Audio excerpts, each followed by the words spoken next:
Okay, we're on. Okay, we are ready. I'd like to call to order the Gateway Board of School Directors regular board meeting, Wednesday, May 19th, 2021. Would you please stand for the Pledge of Allegiance?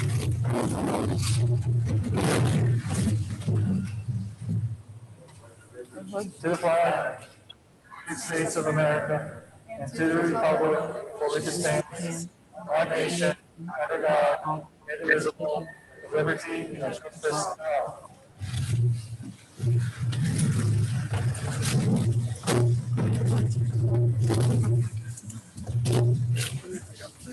Okay, Mrs. Isha, whenever you are ready for roll call. Mrs. Cerrucci. That was loud. Mrs. Delaney. I'm sorry, I can't hear anyone. Mrs. Delaney. Mr. Gallagher. Yes. Mr. Gottman. Mr. McIntyre. Ms. Mungo. Here. Mr. Ritter. John's here, Bonnie. Mrs. Warning. Here. And Mr. Williams. Here. Hi, Chad. Okay. All right, so first item of order is a presentation from Ms. Michelle Bender, who's representing Ramsey and Evergreen. Yes.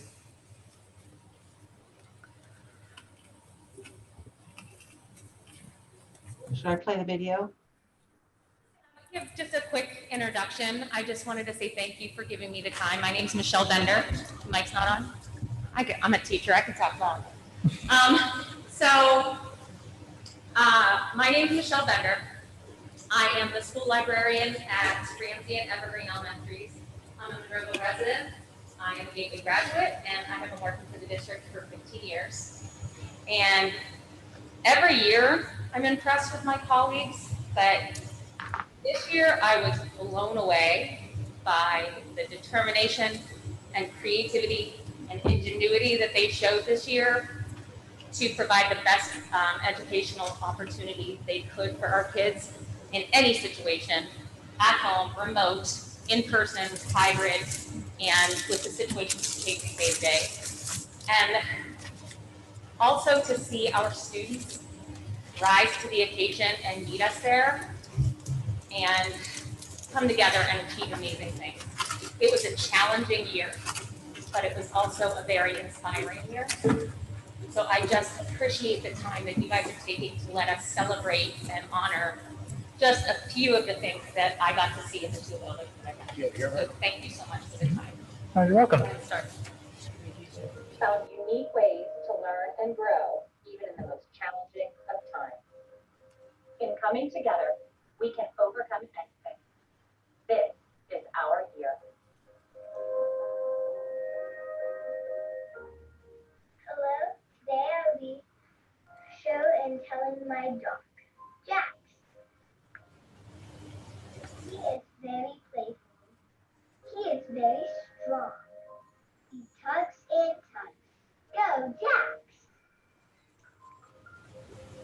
Sometimes when a new person, he jumps and he barks a lot. Here's a couple pictures of him. Here's the first one. Here's the second one. And that's my dog.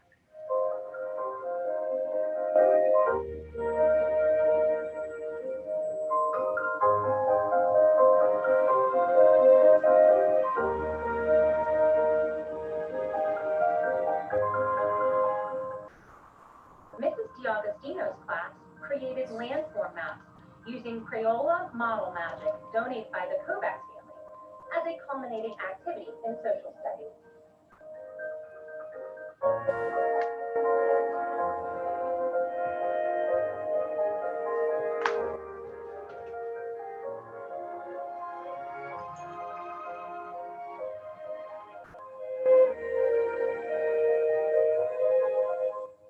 At Ramsey, students have the opportunity to think about what they love most about themselves and then write about it in the Best Part of Me project.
On Valentine's Day, you're on my mind.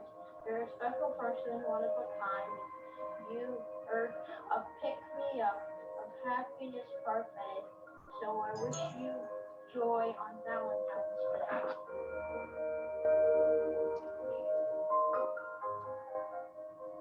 In library, kindergarten students learned the difference between fiction and nonfiction with the help of virtual class pets.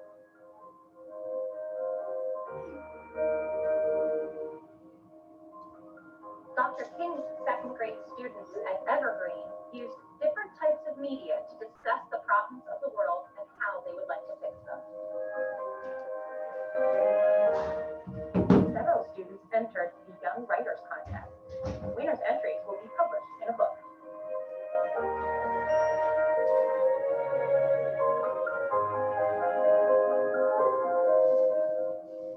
After seeing news clips about the pandas at the Smithsonian National Zoo, the third graders in Mrs. Lewis's class were inspired to raise funds to help the panda cub.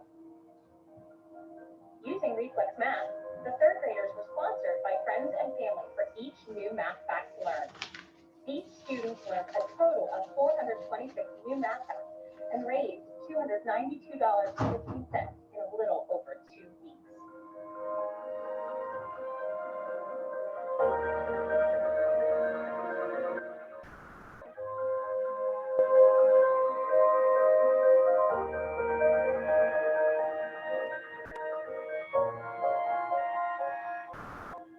At Evergreen, Mrs. Bendorf and Mrs. Zabacki found innovative ways to bring their virtual and in-person students together for Valentine's Day. They hosted a scavenger hunt and played Would You Rather. They also played Go Noodle together as a class.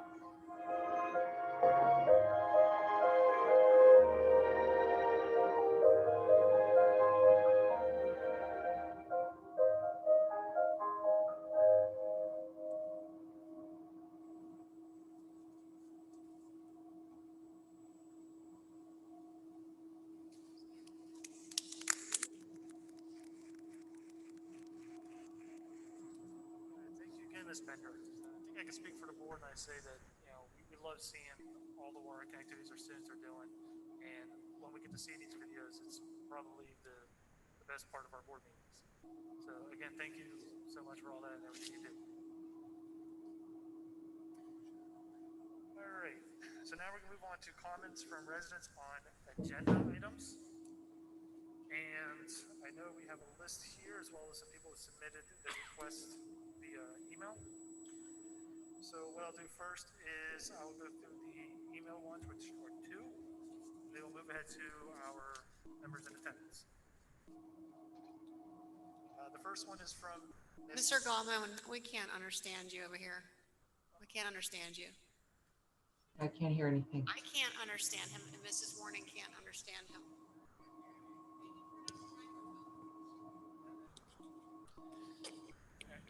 Can you guys hear me now? Yes. Okay. That's a little bit better. If you would speak up, Brian, that would help. Thanks. Yeah, speaking of All right. So a little closer. okay. All righty.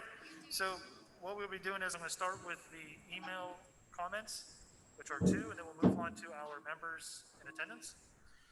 The first comment is from Miss Melanie, and I do apologize for pronouncing your last name incorrectly, Klaput.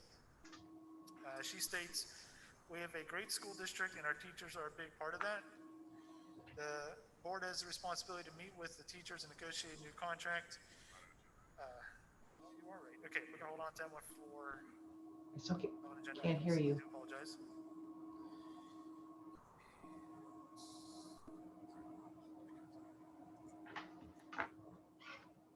All right, actually, the email ones are for non-agenda items. Very well. So we'll go to agenda items here. Ms. Boyce, you're up first.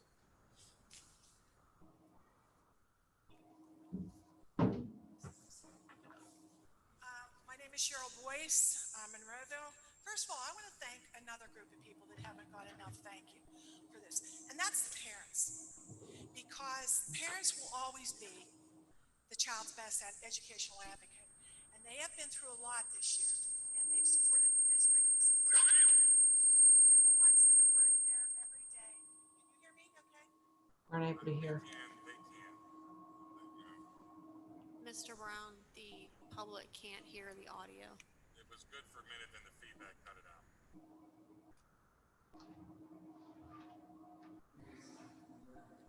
Thank you. Sorry, Cheryl.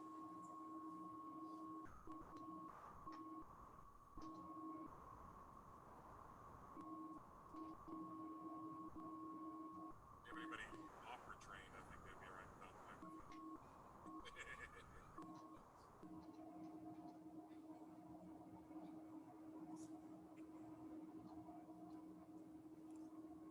Everybody's a track. Should I try this again? Can you hear me now? No, I can't hear anyone. Am I supposed to be pushing something here? That's supposed to be on.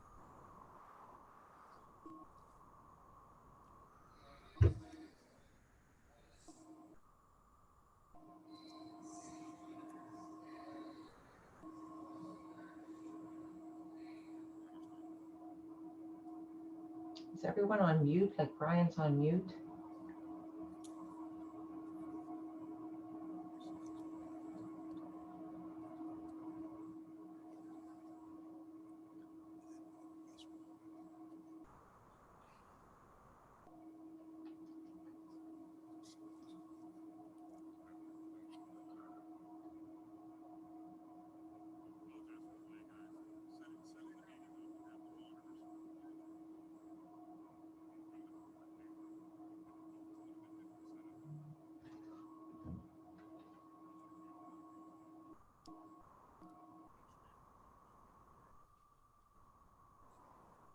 Try it again? Okay. I'll make this brief because I have other things I want to say. I think we need to thank the parents. They are their children, obviously. But when you think about loss of jobs, trying to find a new job, trying to juggle 60 things at home, having family members who are sick, not seeing family members, not getting support, it has been an amazing job a lot of these parents have done. And I think the parents need a round of applause because they are their child's best advocate. And they always will be. To get to the point of why I'm here, because of the agenda item, you all know I'm not thrilled with adding additional staff people to administration under the circumstances. I also don't want to pay a ton more taxes, to be honest with you, and we're heading in that direction at a time when I think we're going to have inflation problems. But here's my question, Dr. Short, you added paraprofessionals for the summer, $20 an hour, is that correct? Is that the normal rate for the fall? Or do you have a different rate come the fall? Do we know what the hourly rate is in the fall? Because I'm doing the math and I think seeing the kids need one-on-one help. We don't need right now, and I think it needs to be put on hold. This needs to be put on hold. One, I want to have more information about the cost factors. I don't want to have to research this like I did, but I'm dividing this out and we could hire people who will work with these kids one-on-one versus doing this. And I personally think we have a really great administrator, Dr. Chakey, who I've sat with and went over this whole program, and he knows his stuff. And I think we need to trust him, and I think we need to put our energy somewhere else, which is with the kids. And if we need more paraprofessionals, if we need more tutors going into the fall, God forbid next week the teachers go on strike. That's just going to throw another monkey wrench into the kids' lives. So I think we're not looking at this correctly. This should be part of a comprehensive conversation. And I haven't heard this here unless you guys are doing it behind the scenes somewhere. This should be part of the conversation on June 1st. When you're talking about budgets and staffing, I want to know before you expand your administration, I want to know what you're going to do individually for these kids. Because this is not going to do anything individually for these kids. You're not going to be sitting next to the kids and saying what kids need. How are they stuck in math? How are they stuck in language arts? It just isn't. And maybe I'm a kid person, but I've worked with kids, and that's really what they need, given what they've gone through with COVID. So I would really like to see you put this aside for now, have this conversation on the 1st, look at this more comprehensively moving forward, and think about immediate needs when these kids come back to you, all of them, because you're going to get a lot more in the fall. And I think that's what needs to be done. I'm not telling you you can't have this conversation somewhere down the road.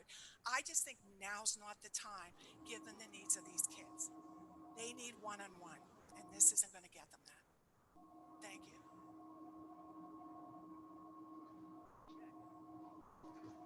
All right, next up, we have Mr. Frederick Carlson.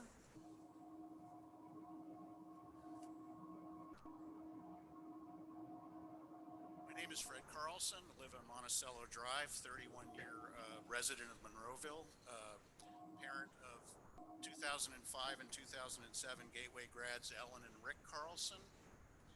I'm speaking this evening to express serious doubts about the proposed equity director hiring resolution, but I thank President Gottman for extending this invitation for me to speak, since my statement wasn't clear last week during the study session. For the sake of time, I won't repeat the proposal. It's on page 21 of the agenda.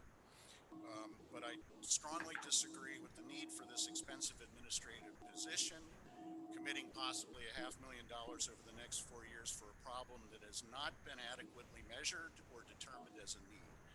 The problem that the position is addressing, the study session on May 11th uncovered no public complaints that the district is ignoring student need during this challenging time, either to the administration, to board members, or in the public media.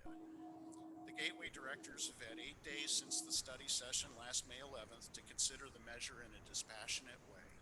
Last week, I found both Director Cerrucci's points about the lack of a measured need and Director Ritter's analysis of the actual words in the resolution very compelling.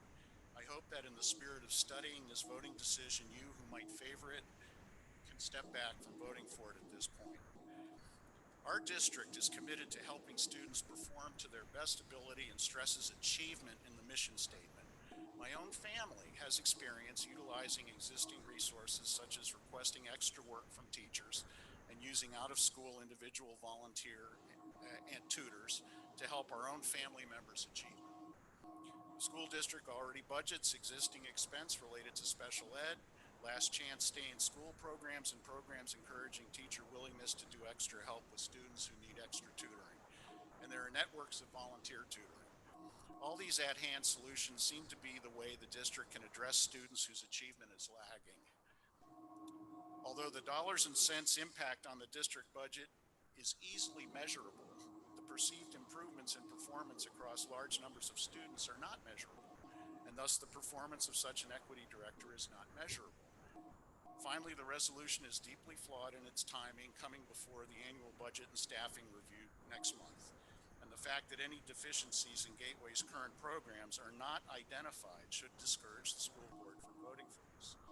How can expensive administration position address a problem that has not even been described?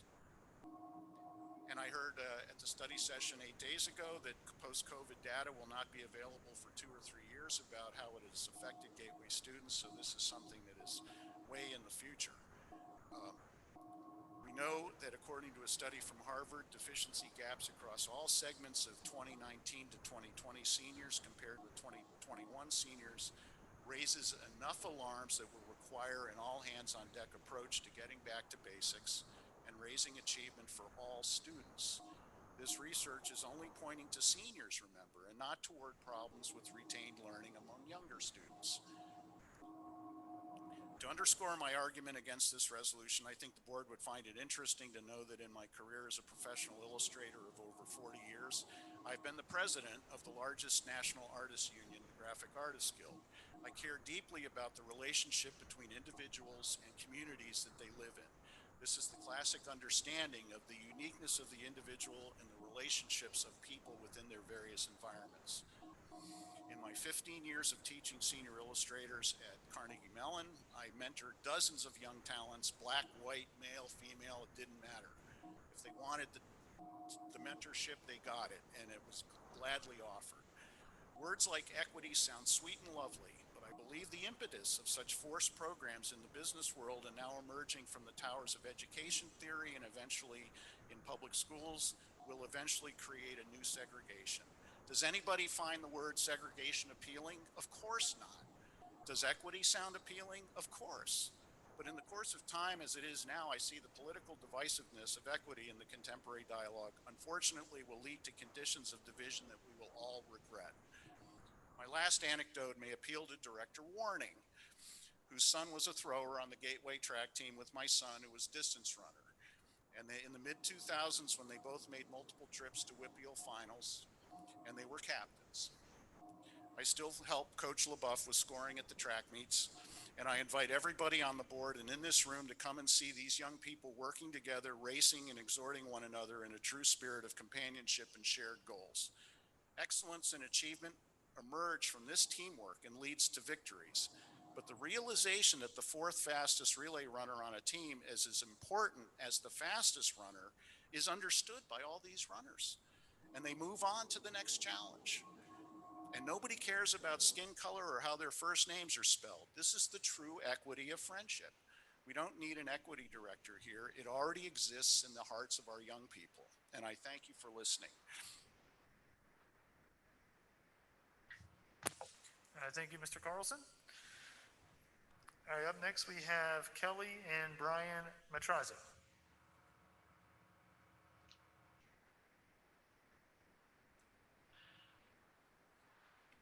Hello. Kelly Matrazo, Monroeville taxpayer, mom of two in the district. I'm here to express my concern with eliminating an entire volunteer committee of people dedicated to equity within the district and hiring a single full-time six-figure equity director position. Mr. McIntyre's decision to introduce this position to board members while admitting to backdoor consulting with one or two other board members, not consulting with administration, not knowing the staffing needs and recommendations for the new school year, not even having a basic job description leads me to believe that this is more of his personal agenda rather than in the best interest of our kids. There wasn't even any information presented on whether or not the current equity committee, made up of 10 people, is doing a proper job or not. Are we all aware of what's going on in our schools? I am. Let me tell you what I saw. Last week, my son showed me 3 separate fist fights this past week alone, one at the high school and 2 at the middle school. I witnessed a kid getting picked up and violently body slammed onto the ground while 3 other kids jumped in. It took several minutes for adults to break up the fight. But the most disturbing video that I saw of the 3 fights were 2 girls fist fighting, and one of the girls had her shirt completely ripped off of her body. She was standing in the hall in a bra. Do you hear what I'm saying? We had a female student assaulted standing in the hallway in a bra. Let that sink in for a minute. The depression and anxiety statistics in schools resulting from this pandemic is starting to surface now. Our schools need more police, more guidance counselors, more tutors, and most importantly, more behavioral specialists. Not an expensive administrator who sits in an undisclosed office somewhere making decisions about equity in our district when we already have a multi-person committee doing this exact same job. Why don't you add more members to your equity committee and get a more diverse group of ideas to match our diverse population of students? Why not add parents to this committee? I'd be the first to volunteer. Seems to me that would make a lot more sense. I demand that my tax dollars be spent on the security and education that our schools actually need and not spent on some board member's personal agenda who hasn't got a clue as to what's happening in the trenches every day at our schools. No student should ever be subjected to the violence that I witnessed. And specifically, no female student should ever have to worry about coming to school to be humiliated in front of her peers by having her shirt ripped off. This, while she's being violently assaulted in the hallway in her bra. Wake up, folks.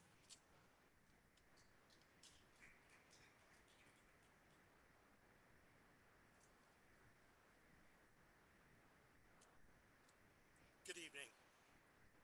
My name is Brian Matrazo, Monroeville taxpayer, proud parent of a 6th and 9th grader, student at Gateway School District, and proud husband of Kelly. So I came here today with some things written down, but as I was going through the agenda, I noticed the section where it had equity director. I did watch last week's session when there was a lot of confusion on a certain thing, which was, do we have an achievement gap or a performance gap at Gateway? Looking at this, it seems to me that we've decided we have an achievement gap.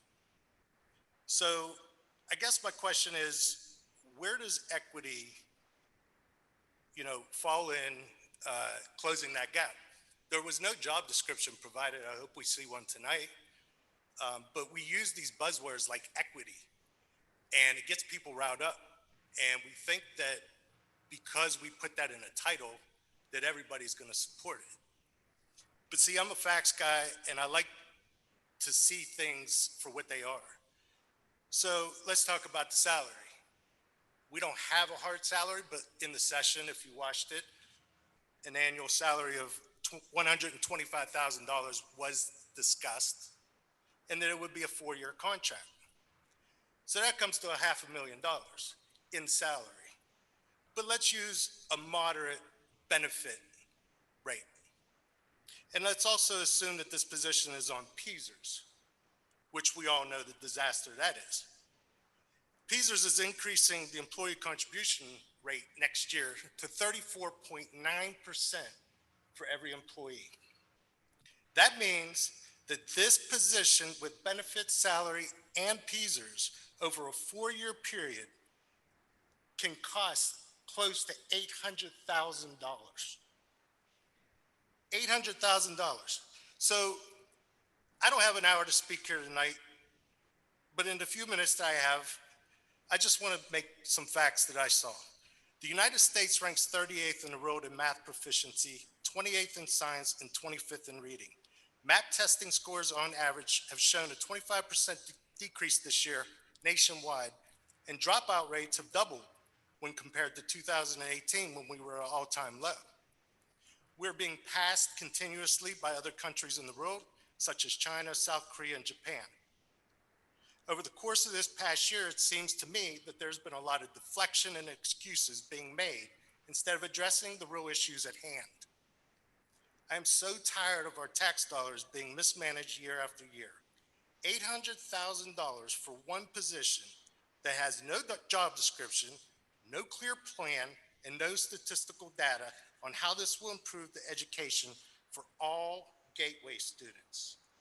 Because that's my interpretation of equity, providing the best education for all Gateway students.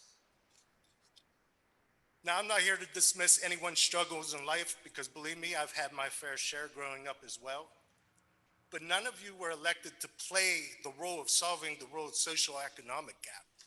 You were elected and hired to provide our students with the best education that Gateway could provide them, to provide them for that next phase in their life, to keep them safe when a parent sends them off for 6 to 7 hours a day. And what's happening up at the middle school is an absolute disgrace. Everyone here this evening knows in their heart what it is that we do need. And it's certainly not another 6-figure administration position, as my wife said, hold up in an office somewhere making decisions based on theories and webinar trainings. What we need is more staff in the trenches, making differences in our students' lives. So I am asking you as a parent, a taxpayer, and a stakeholder in this community, that the board members sitting here today, that when you vote on Mr. McIntyre's resolution to hire an equity director, that $800,000 be spent on giving our kids a better education. Thank you. Okay. Thank you, Mr. and Mrs. Matraza. Up next, we have Mr. Ray Firth.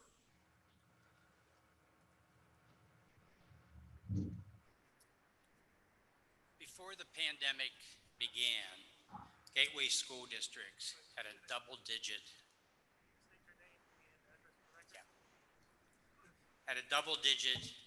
achievement gap. Gateway School District is only one of 5 school districts outside the city that has double-digit achievement gap for our students who are African American. Our community should not be proud of or accept whether we are white or black. I'm Ray Firth. I was involved with the earlier task force, and I have 2 children, adult children, who graduated before the turn of the century here. Double-digit racial disparity has existed for at least 18 years in the Gateway School District. Hard data, contrary to what we've heard, is readily available to document that. We needn't look to complaints to tell us if it's real. Just ask the district's equity committee. They have 18 years of data, or you can Google it. It's readily available on the web. We should complain if that data is not shared rather than that it is not available. The hiring of a talented equity director is important, but is much more than hiring or a budget question. The real question is whether the school board is okay with the status quo. You haven't created the problem, you inherited it, but now you own it. Imagine, if you will, that you're talking with a family considering moving to Monroeville or Pitcairn and enrolling in our kindergarten. The child is a boy who is African American. What would you say? We provide all students opportunity? Would you mention that Gateway has double-digit achievement gap? That the boy is less likely to be reading proficiently than his white peers? But Gateway has social workers who are fantastic. And if you go to some of our neighboring school districts, they have achievement gaps as well. But we share an equity director with 41 other districts, and he or she is coming here for meetings to help us change.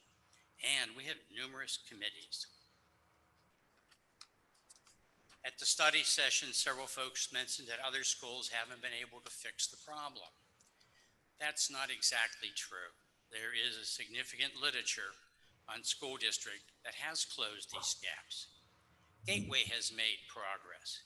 Dr. Short reported on that progress to a local newspaper not long ago. Progress in Gateway was made in an area that had been focused on by the Gateway School District, including the board. A strong emphasis was placed on assessing the gaps, researching models to make improvement, and putting measurements in place. And progress was made. Progress can be made in reducing achievement gaps when there is a focus on the issue, a willingness to be public about the gap, efforts to research ways to make improvements, measure the progress, and be willing to make difficult changes. You've done that with the improvement of the school district. You've invested a significant effort in doing remodeling of the school.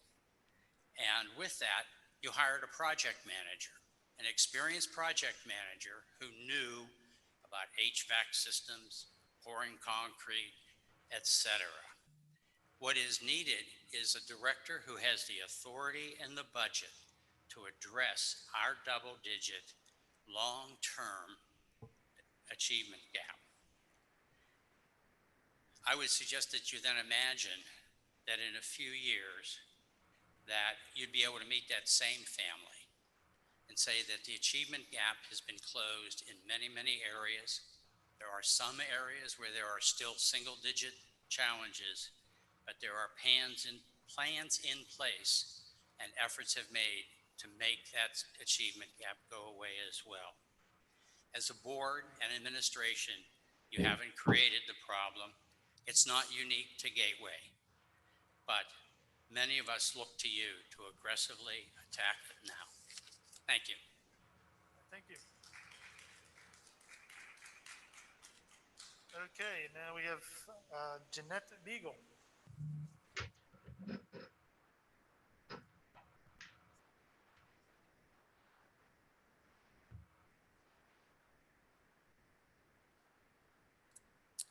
Jeanette Beagle, Monroeville resident. I don't have anything quite so eloquently prepared like some before me.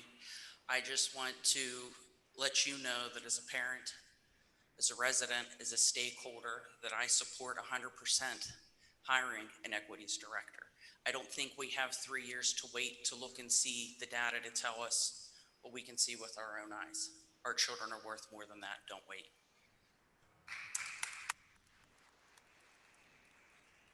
All right, thank you, Ms. Beagle. I did have one come in regarding the equity director position. This is from Ms. Stephanie English. And she writes, "Good evening, school board members and administrators. I am writing to express my concern regarding the proposed elimination of the volunteer equity committee in favor of hiring a six-figure salaried administrator. This seems like a gross misuse of funds that could be better spent on counseling, tutoring, and/or social workers for those children that are in need due to the mental distress this pandemic has caused. I strongly urge you to use funding in a manner that will directly help our children instead of adding another salaried administrator. Thank you." Thank you, Ms. English. Do we have any other members in attendance that would like to speak on agenda items? Mr. Lapsevich.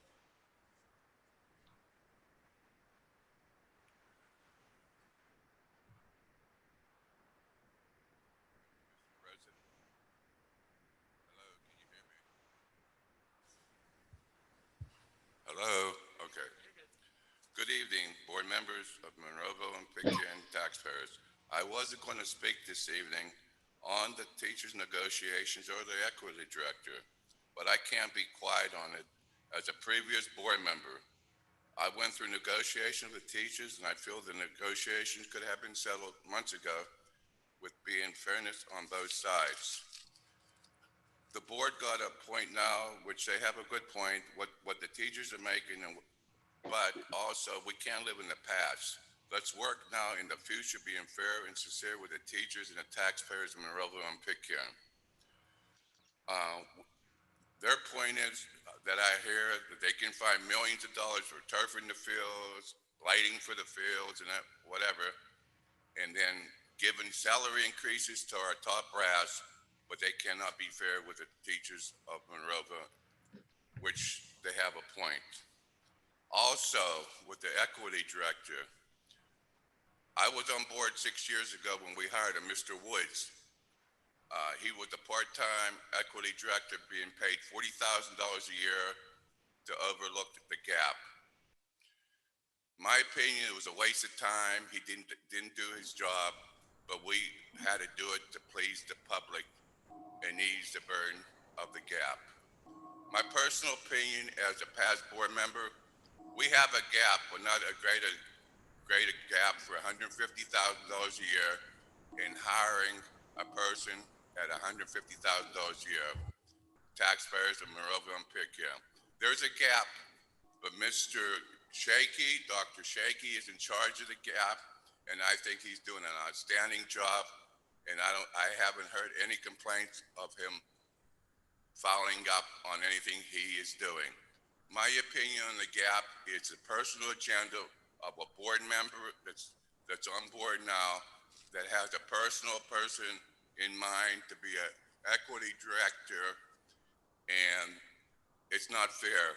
We do not need an equity director. Thank you. All right, thank you, Mr. Lapsevich. Is there anybody else in attendance? Yes.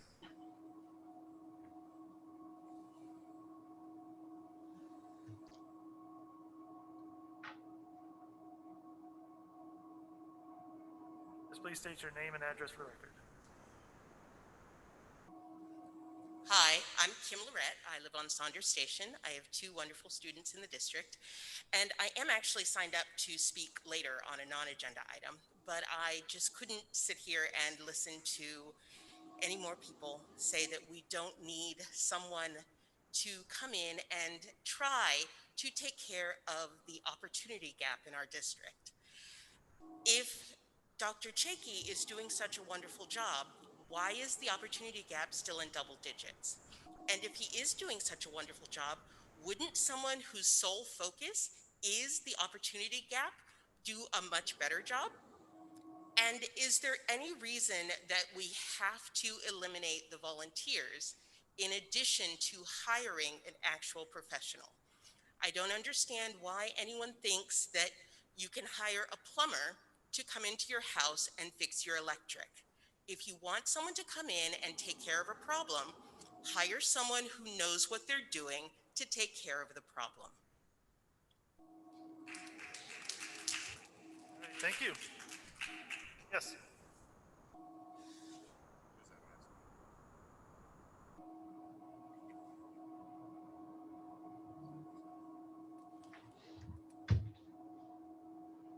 Good evening. My name is Kenneth Houston. I live at 108 Edgemead Drive here in Monroeville, Pennsylvania. I want to talk about the equity director situation with Gateway School District.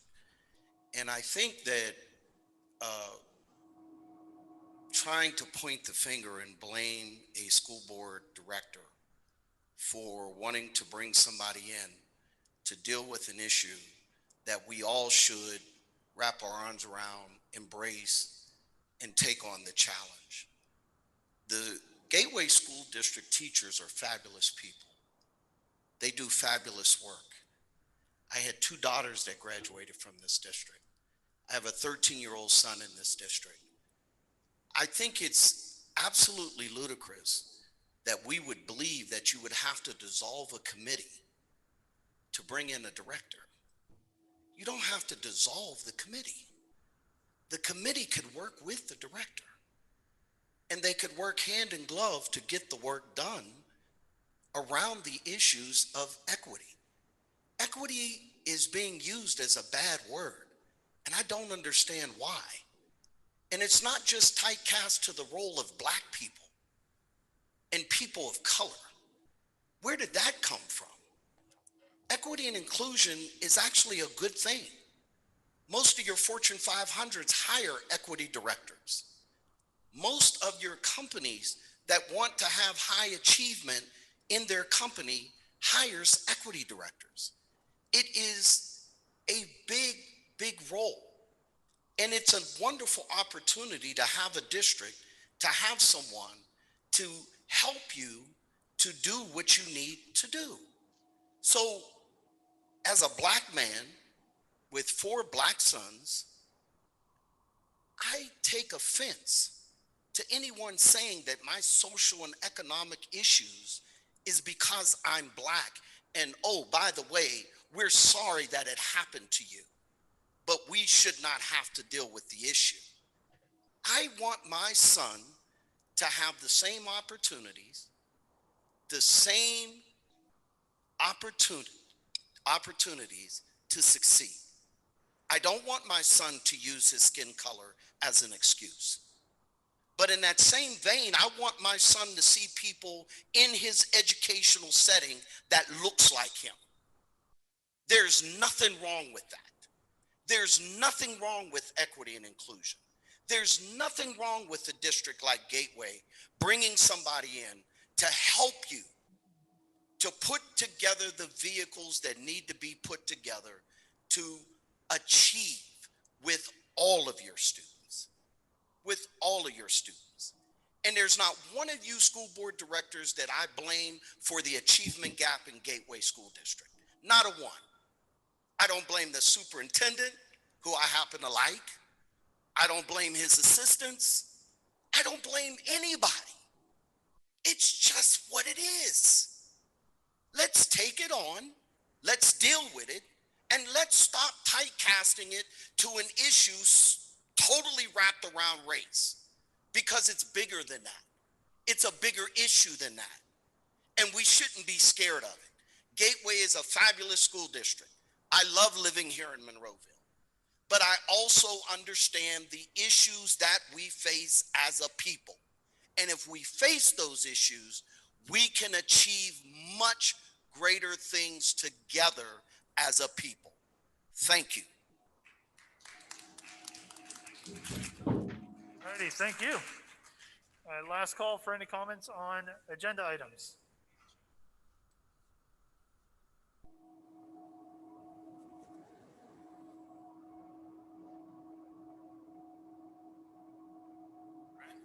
Chad Stuart, resident of Monroeville. I was planning on speaking later, and I still will, but as everyone's talking about the equity director, I thought it was only fair for me to come up and share my thoughts on that. So 4 years ago, when I left the board, we had in-depth conversations about this, right? We had a committee composed of board members, administrators, teachers, people from the community, and they gave us recommendations. We didn't follow it at that time, right? Sorry to say it, but we half-assed it quite literally, and it didn't work. And now we're sitting there and saying, well, we hired this part-time person and it didn't work. And now we're sitting here and saying, oh, we have these 10 volunteers and that's great. The problem is we're all busy people, right? Mr. Short, I'm sure you're exceptionally busy as a superintendent. If I say, oh, by the way, you're gonna referee the basketball games after school as well, right? That's what we're doing is we're taking all these different people that already have a million other things going on and we're saying, oh, this problem is so insignificant in our minds that we're just gonna add it on top of everything else that they already do. That's not addressing a problem. Right, we're a place of academia. There is statistical data that shows there is an achievement gap. Someone called it an opportunity gap, which I think is a great way to describe it, right? If there's a few of you that are very, very vocal on social media. If Gateway were to jump up 10 spots, I'm sure we would all share that news, correct? Why wouldn't we? Well, what's the easiest way for us to jump up 10 spots? To get our top achieving students to increase 10%? Or to take students that are already 10% lower than other students and raise them up to that level? That doesn't just help one group, that helps the community as a whole. So I hope that you guys do pass this. I hope that you guys really do look into this. Don't view this as a Republican and Democrat, this isn't Tucker Carlson, this isn't anything ridiculous. This is a true problem that's been present that we have not addressed in the community. So I really, really hope that 5 of you will vote for this. I hope after that occurs, I hope you actually move forward and again, put someone into that position. I do like the idea of hiring outside. Don't hire a teacher paying teasers, hire a contracted employee. So you're not paying an extra 37% in benefits that way. But I really, really hope that you guys will address the problem this time and not just keep kicking the can down the road. It's not getting any better. Thank you. All right, thank you. All righty, we're gonna move on to, we have one more. My apologies.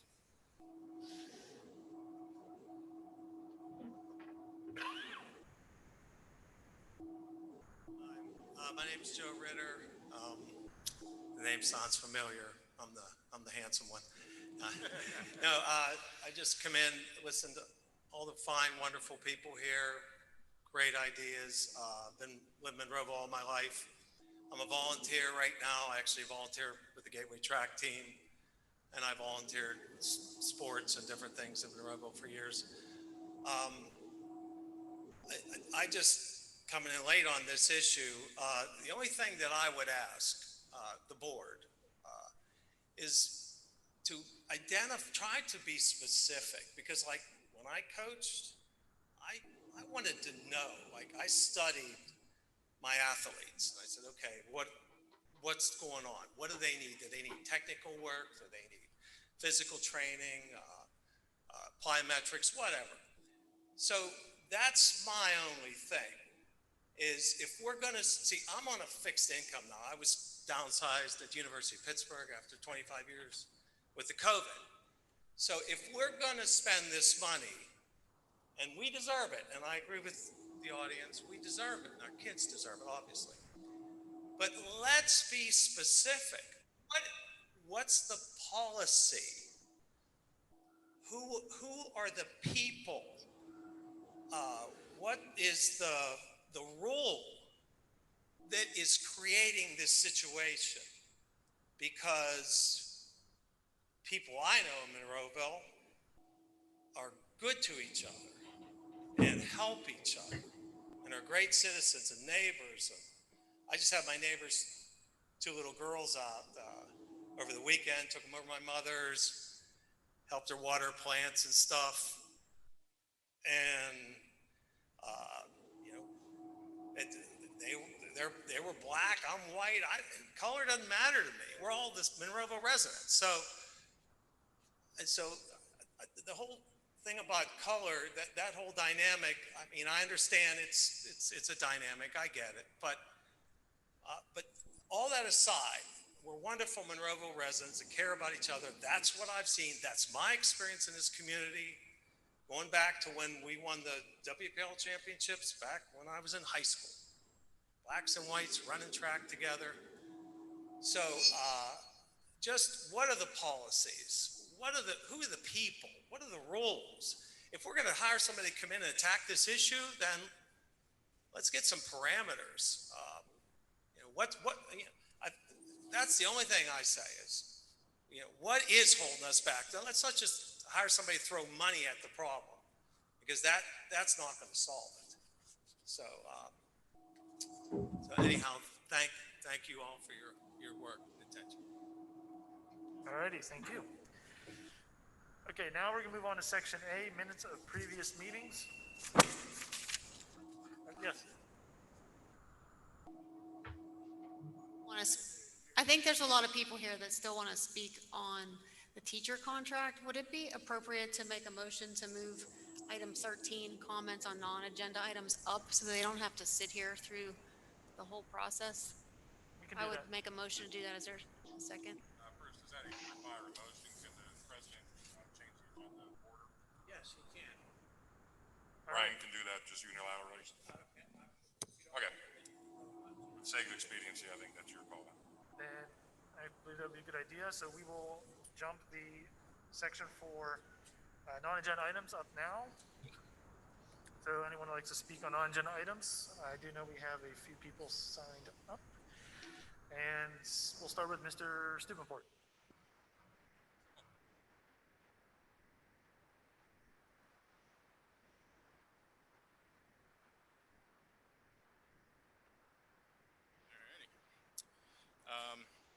So thank you again for allowing me to speak. As it relates to the teacher negotiations and the news that the GEA announced that they would be striking, I really had no desire to come up here and talk. I haven't been to a board meeting in 4 years, and my life has been much less stressful because of that. But what I saw today on Facebook was absurd. Just people name calling, people spewing all kinds of stuff at one another. And it's really having a divided community. So I just wanted to shed a little bit of insight. I sat on 2 different negotiation committees. So I'm one of a handful of people that have seen how that works and the process that goes through. Before I get in to anything, I do want to say that we do have one of, I believe, the best group of teachers in the state. And I'm not just saying that. I truly would put our teachers up against others. I know a lot of people are sharing and spreading around, right, the teachers' salaries, and you're right, it's public information. I have no quarrels with that either. But I would also suggest, the teachers do earn that pay. I mean, they do a great job. I'm a product of the district. Might not be the best example as a product of the district, Mr. Short, but I am nonetheless, and I'm very grateful for the educators that I had. They were always willing to stay after. They always came in early if need be. I remember, I never even had Tane as a teacher, and she helped me draft my letter to Duquesne. So the teachers that we have here are amazing. They do deserve to be paid what they are paid. Now, with that being said, there's really 2 sides to the teachers and then teacher union leadership or negotiation committee. And I got to, unfortunately, see that firsthand while I was on the negotiation committee. So before I go further, right, I'm not anti-teacher. My mom's a teacher. My brother and my sister were both teachers before they became administrators. Aunt and uncle, 7 or 8 cousins. So not anti-teacher. I'm not anti-union. Used to be a member of the local 373 laborers union. But what I would say is, when we look at striking at this stage of the game, after what we've gone through over the last year, it doesn't benefit anybody. It doesn't benefit the parents of the district. It doesn't benefit the teachers of the district. And it sure as hell does not benefit the students of the district, which is in the collective bargaining agreement, right? In the preamble, it talks about the students should be centric to any decision made by the district or the teachers. And when we decide to strike with, a month left of school, and I get it, it's only a mere 3 days, whether that was oversight by the teachers or whatever the case may be, but that's not the point. The point is we're now using students as pawns. When I look at the teachers union and when I look at the decision to strike, I remember when I was on one of the negotiation committees, one of the members said to me, well, we'll tell our teachers not to write letters of recommendation. Are you kidding me? I mean, the big difference here is I don't want the public to think what union leadership does is an accurate portrayal of the great teachers that we have in the district. I think two fine examples of that, if we look at recent history, I'm just going to refer to them as Teacher 1 and Teacher 2. We had Teacher 1 who was, within a few years, suspended for inappropriately touching a 14-year-old student. And I don't say that to bring up the past or to shed light on a black eye that Gateway had received. I shed light on that because that teacher was arrested on felony charges. After he was suspended and after he was fired, the GEA filed a grievance, and I quote, "The district violated the CBA when it suspended the grievant from his duties without just cause." I think there's just cause there. Settlement that was desired is that he should be made whole for any losses, including reinstatement of his teaching position, payment for any losses, wages, fringe benefits, plus 6%. That is not an accurate portrayal of the teachers of the district. Right? That's union leadership that's trying to protect and trying to do that. We have another one where we had a teacher who had come to school intoxicated, wrecked into district property, was arrested for DUI, resisting arrests, a few other things. Again, a similar grievance was filed. So I want the public to know there's a very large difference between one or two individuals that are making these decisions to go on strike or to file a grievance and say that this is something we should grieve, when every teacher, if we asked any individual teacher, would say, no, we're not supporting that person that came to school at 7 in the morning intoxicated and wrecked and then fought the police when he was being arrested.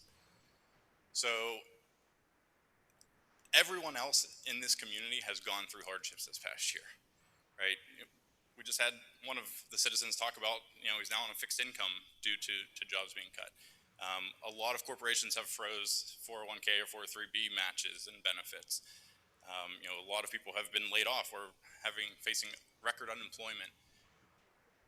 And yet, at this point in time, we have a handful of teachers in a negotiation room not willing to accept the facts, not willing to accept that everyone else in America has had to accept this. Right? We have the government sending out checks, unprecedented, sending out money to people because they're at such a loss, such a disadvantage from what has occurred, and they're still banging their fists and asking for more. That, to me, is just absurd. But it's not representative, in my opinion, I won't speak for them, of the majority of teachers. And I want the public to know that this isn't a bash against teachers. This isn't anything more than just be willing to accept what we are facing right now and not expect us to be able to just pull money out of our pocket. The people that are paying those salaries don't have the money in their pocket. So, when we go and we get a third-party fact finder and they're still unwilling to accept it, I really, really wish, I know we can't do it, I really, really wish all of the teachers could sit in the auditorium and be present during negotiation meetings, because I think they would have a much, much different take, and they would vote much, much differently based off of that. So that's all I had to share on that. Thank you. Thank you. Mrs. Beagle, did you want to speak on this topic?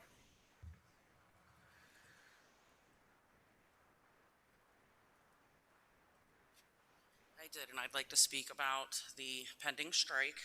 My two children just left. They wanted to come because I was almost hoping that we'd be able to get cameras on the people who are speaking and that the GEA could see who their decision is hurting. It's not hurting you sitting up here. It's not hurting me. It's hurting those kids. 431 days. That is how many days have gone by since my children have been inside a classroom at a desk with the teacher in front of them learning. 431 days. I have two boys in middle school who struggle to keep their attention in the GATE program. When we started back this year, it was not safe for me to send my children in this building because of the work that I do. My job put me at risk, exposing my children, which in turn exposes our teachers and their other classmates. we each made the decision to keep them home.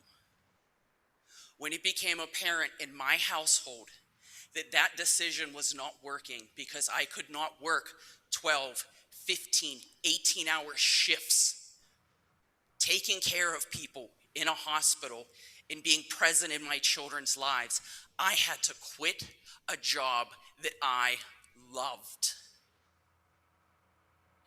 I had to go into an area of nursing that I didn't really want to, but I have fallen in love with and have found a passion for.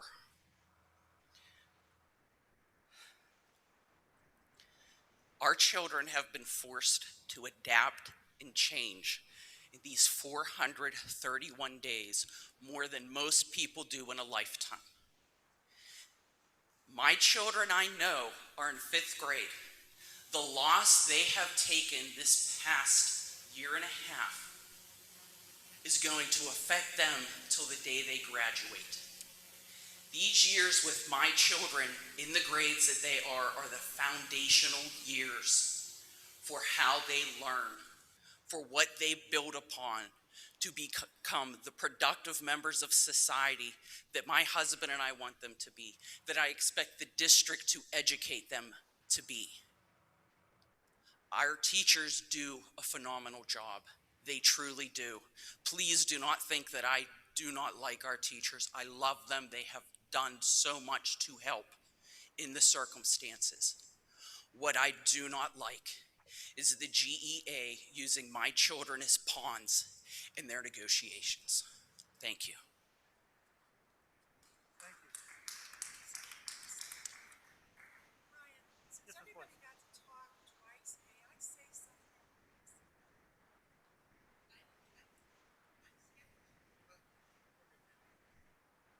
Sorry? Oh, did you talk? Oh, please. I'm so sorry.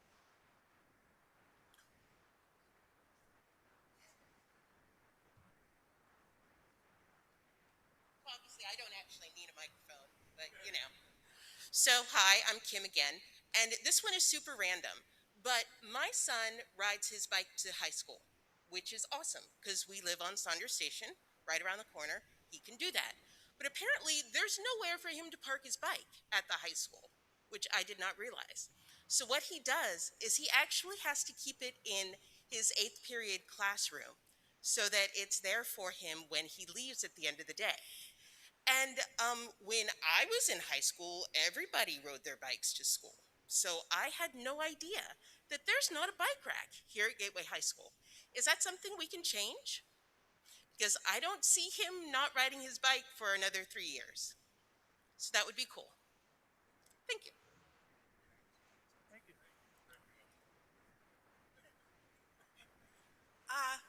Dr. Short knows this about me. Our fathers were principals at the same time. His dad was principal here at UP. My dad was the principal in Penn Hills.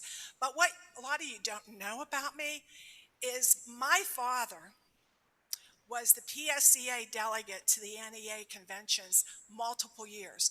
The first time I went to Florida was with my father at a convention, Miami Beach Auditorium. I want to talk about teachers. I want to talk about the union. I was raised to believe in the union. I don't anymore. And I'm going to tell you why. Because as an adult and as a director of an educational nonprofit, I actually read their platforms. I actually listened to their speech. And when the PSCA, or not the PSCA, the NEA and the AFT said in their conventions that when children pay dues, then we will worry about them, is when I lost interest in the union. There is a distinct difference between the teachers and the union. My dad said to me one time, this is an example of what happens when unions get too powerful and the pendulum swings the wrong way. And that's from a man who belonged to the PSCA and was a delegate. He didn't believe in what we see today. One thing for you all to know, I think it's too late for this contract, but I work with a lot of school board members, and there's something you can do. And Mr. Dice, other school boards have done this. I don't think there's any regulation you can't. If you want to give teachers power back over their union, don't pay their dues for them. You don't have to deduct that money and send it in for them. They have checkbooks, they have charge cards. I'm not saying they can't belong. They know how to pay those dues. Let them have a personal relationship with the union that represents them, because right now, you're in between them and the union. And they need to have power over that union. And right now, they don't have it. But the funny thing is, if you get the bill and you have to pay it, all of a sudden there's the power shift. So I would suggest, not this time, but next time, you consider that as an option. And it's also a negotiating tool. I will tell you, school districts in Western Pennsylvania have used that, and they've done that. And it does work. Just a thought. Thank you, Mrs. Boyce. Do we have anybody in attendance that would like to speak on non-agenda items? Yes, sir.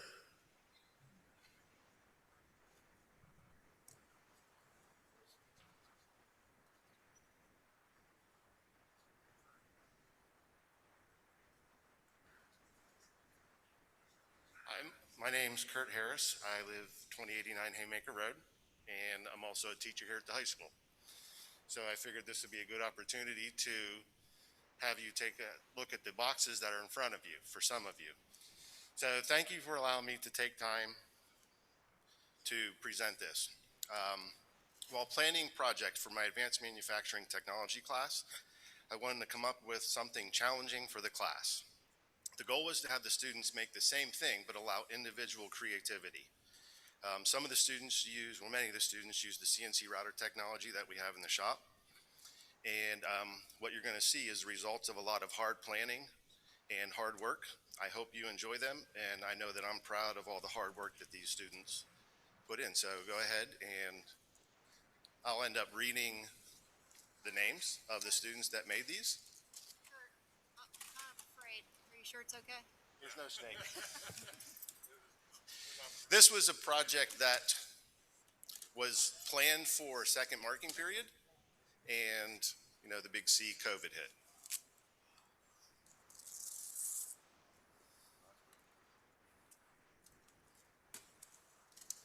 Dr. Short, there should be one for you somewhere. Heads up, Barney.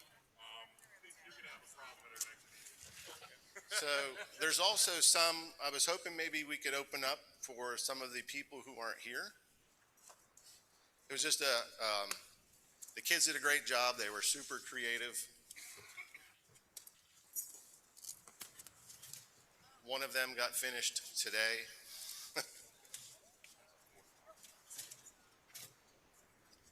I was watching the board meeting back probably in September and thinking of different projects, and it just kind of hit me that this would be a great project for the kids to show their creativity. So I'll go through. Mr. Gottman, a sophomore made yours, Daniel Catalupe. Mr. Gallagher was a sophomore, Ethan Hunter. Mrs. Warning was senior, Donovan Labor. And Dr. Rossi and Mrs. Cerrucci's were made by Dominic Pascarella. Dominic picked yours, Mrs. Cerrucci. Thank you, Dominic. Mr. Williams was made by Charlie Sikowski. He was a sophomore, I'm sorry, and Dom was a senior. Mr. McIntyre's was made by Julius Sherm, who was a junior. Dr. Short, yours was made by Jake Santo, a freshman. Mr. Ritter, yours was made by Rocco Matrazo. Dr. Chakey's was made by Ava Harris, my daughter. Mrs. Mungo, yours was made by two freshmen, Lindsay Bafano and Troy Villette. And Mrs. Delaney, I made yours because you delivered a scholarship to my daughter who graduated last year. So there are some other ones here, so hopefully you enjoy them. I thought they would look really good at the board meeting. So thank you. No, thank you.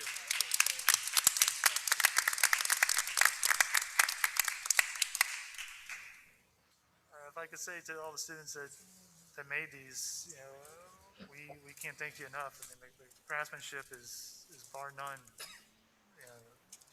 the best I've seen. I mean, I just don't have any words that can say other than thank you. It's very, very beautiful.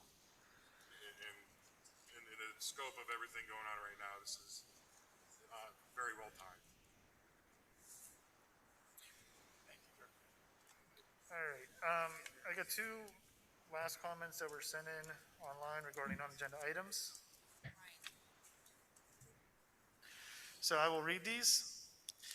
This one here is from Miss Melanie Klaput, and she states, "We have a great school district and our teachers are a big part of that. The board has a responsibility to meet with the teachers and negotiate a new contract. They have been working without a new contract for a long time, and the board should have prioritized negotiations long before a strike was authorized. In order to maintain quality education, we have to retain quality teachers. Serious negotiations have to take place, and that will be difficult when some board members are actively expressing their animosity toward the teachers on social media. This behavior does nothing but make the board look petty and unprofessional. They are supposed to be acting in the best interest of the kids in the district, and such displays just degrade the process and put their personal feelings above getting negotiations resolved. This has been a difficult year for the kids, teachers, and parents, and we all deserve to have a board who takes this process seriously and works toward a resolution. So the board members and teachers, please work together to avoid a strike and prioritize the kids in this great district." And lastly, this comment comes from Miss Piper Munyon, who's actually one of our grade 5 students. "I think that my teachers this year have been awesome and have taken this hard school year very well. They taught the gate students and the in-person students at the same time, and they made it work. Even though this was hard to do, I still learned a lot.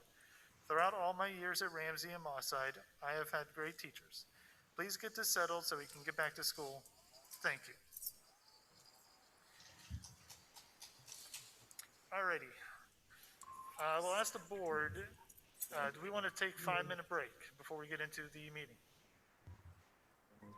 No? Keep it going? I think it's a good idea just to at least throw it out there. Okay, just wanted to ask. Alrighty, so now we're going to move on to section 8, minutes of previous meetings. Resolved that the Gateway Board of School Directors approves the minutes of the following previously held meetings: Buildings and Grounds Committee meeting, April 15th, 2021. Study session meeting, April 20, 2021. Regular board meeting, April 27, 2021. Policy Committee meeting, April 28th, 2021. And Budget and Finance Committee meeting, May 4th, 2021. This is John. I make a motion to accept those. They look good to me. Okay. Motion by Mr. Ritter, second by Mr. McIntyre. Do we have any questions or comments?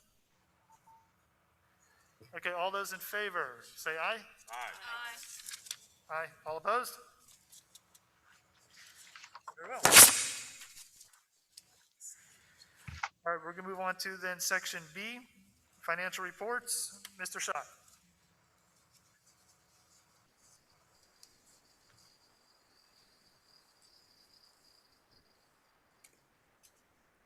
Mr. Schott? Mr. Schott is not here tonight. Okay. Dr. Short? Mrs. Crump, can you take section B, please? Resolved that the Gateway Board of School Directors approve section B.1, list of bills, B2 monthly financial statements, and B3 budget transfers as listed in section B of the Wednesday, May 19th, 2021 regular board meeting. Under section 1, there are no additions since the study session. And I apologize, Bonnie, I don't have a hard copy, so you have to. Sorry, there is one addition. The list of bills added after the session. And they are out there. So moved. Do we have a second? Okay, motion by Mr. McIntyre, second by Mrs. Cerrucci. Any questions or comments? Then again, all those in favor say aye. Aye. All opposed? Alrighty, moving on to section C, items tabled. Mrs. Warning?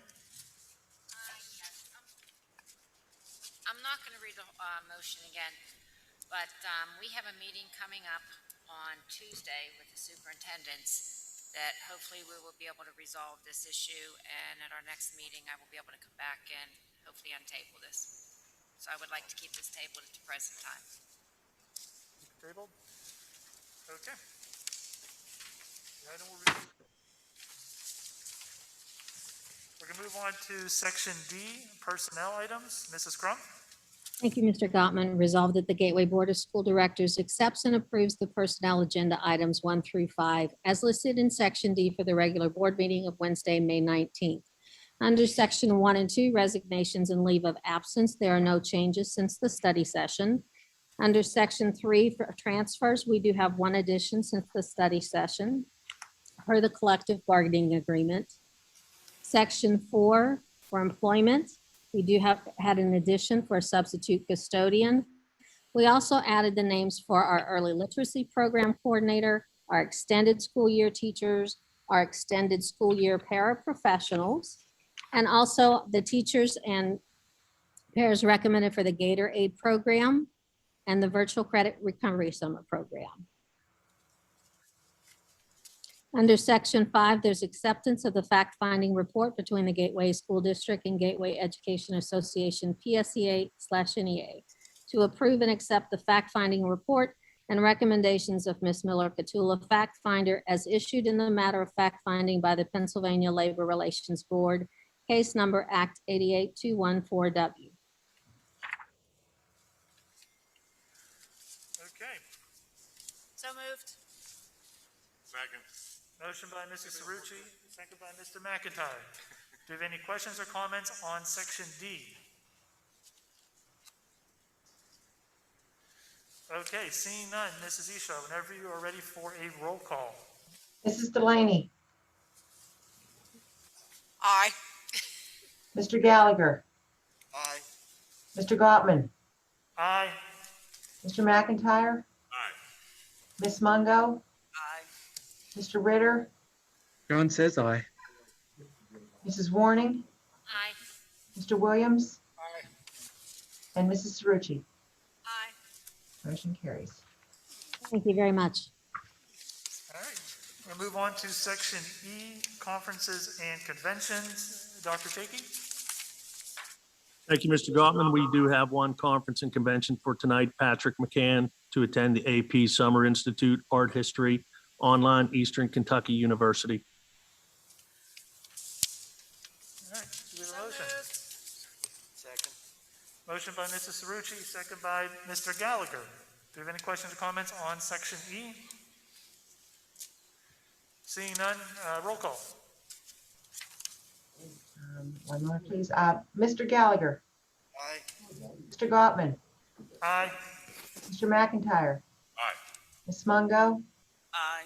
Mr. Ritter, John says aye. Mrs. Warning, Aye. Mr. Williams, Aye. Mrs. Cerrucci, Aye. Mrs. Delaney. Aye.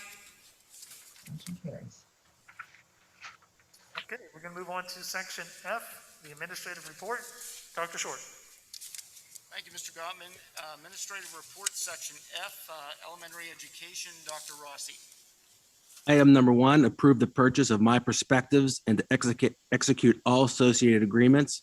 Item number 2, approve the participating school consent form to participate in the SORA Public Library Connect program.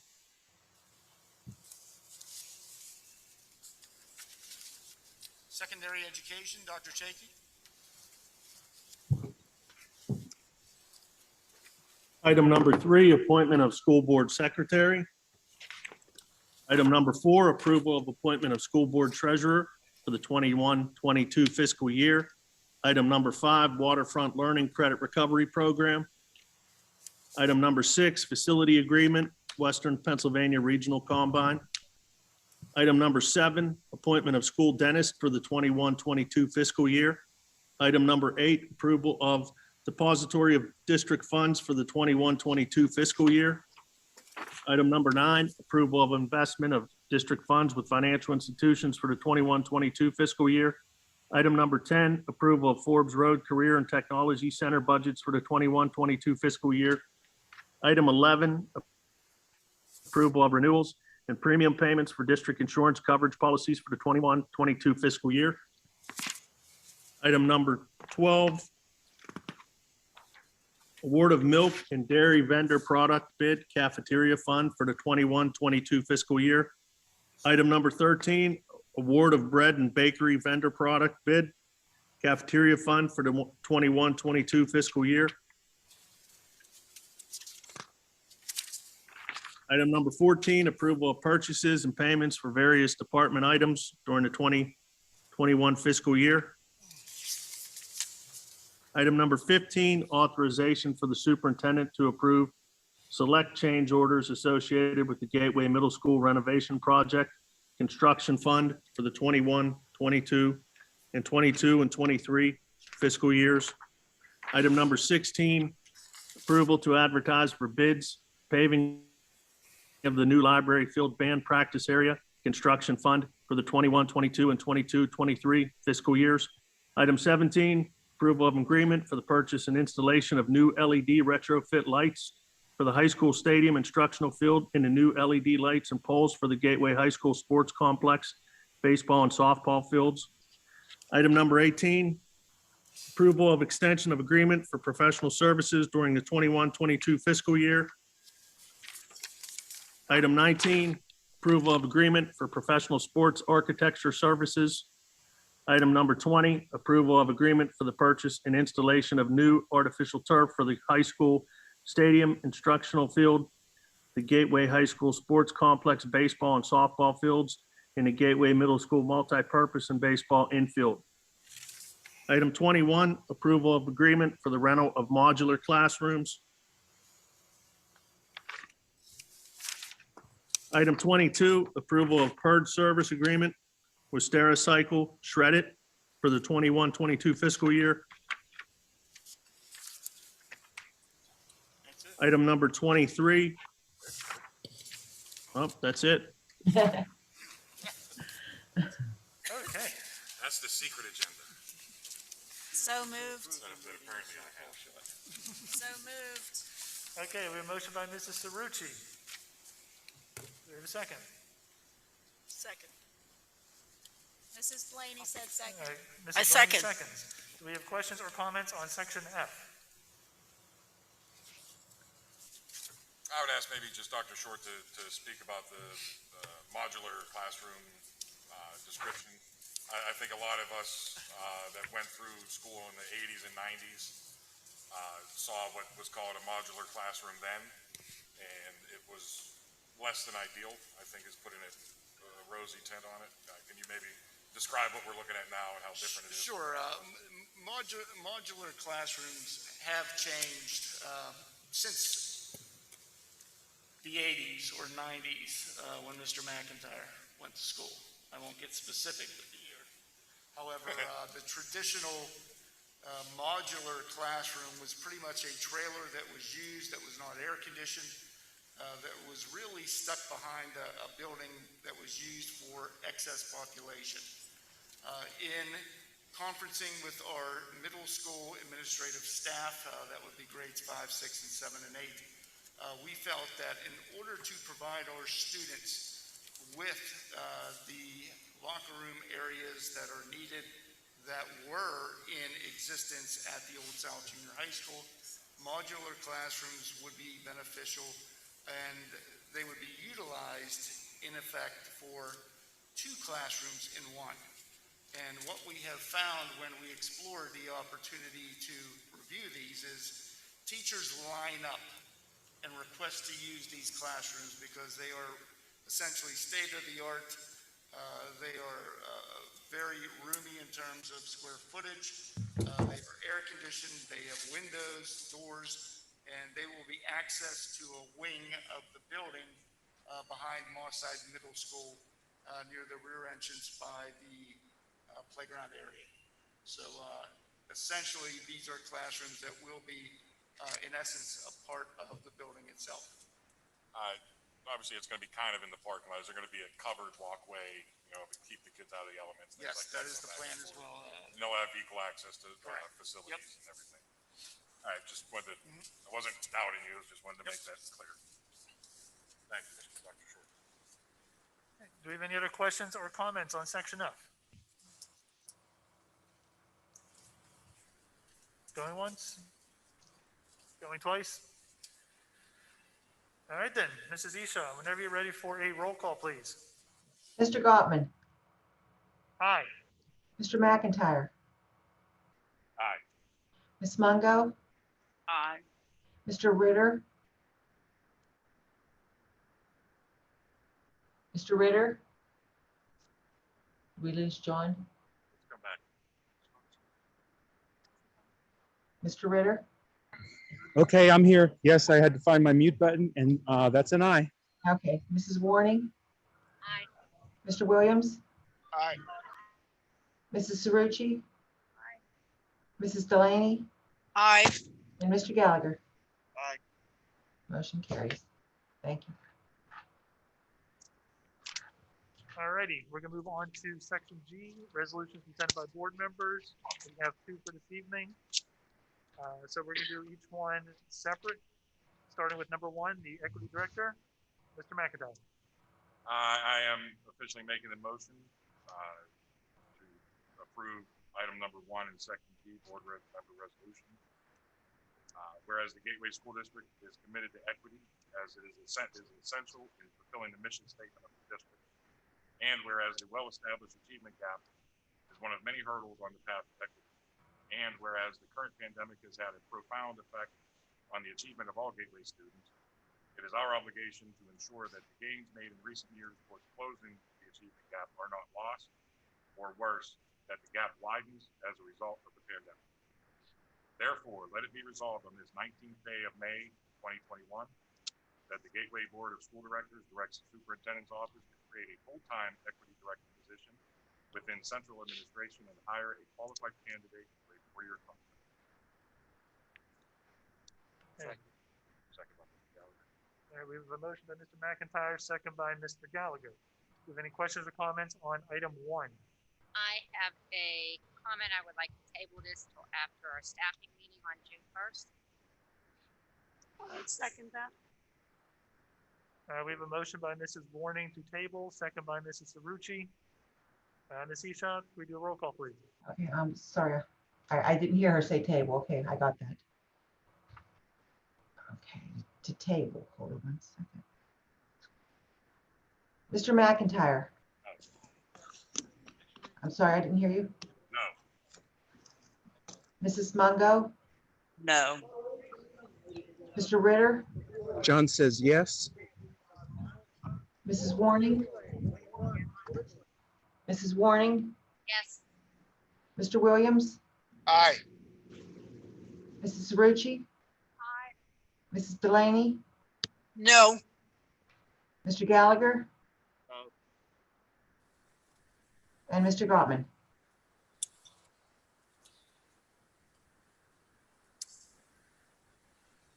No. Motion fails to table. Questions or comments on number 1 or is still ongoing? Mr. Gottman, Mr. Gallagher. I decided to put down a few thoughts on paper so that I did not find myself rambling. I think one of the things as we consider this equity director is we don't get caught up in a zero-sum argument. The zero-sum argument presents that in order to help in one place, it costs a loss someplace else. That is not the case with hiring an equity director. I appreciate every thought and opinion that's been shared by my colleagues, thoughts shared through emails, thoughts shared in person tonight, last week, and at previous meetings, dating back to 4 years ago when this district had similar conversations. Because I believe it's important to have as much information as possible and as many viewpoints as possible when we make any decision. Now, one of the beauties of being a part of the Gateway School District is our diversity, and I believe everyone agrees with that. I also know that amount of diversity that we are aware of, that there are realities that exist in our district that may not exist in other districts, such as the realities that require some extra effort. One of the great things about this district is its ability to be a leader, and in some ways a trailblazer. Since I moved into this district, I've seen the establishment of policies, staffing, and most recently, out-of-the-box ways to educate in the midst of a pandemic.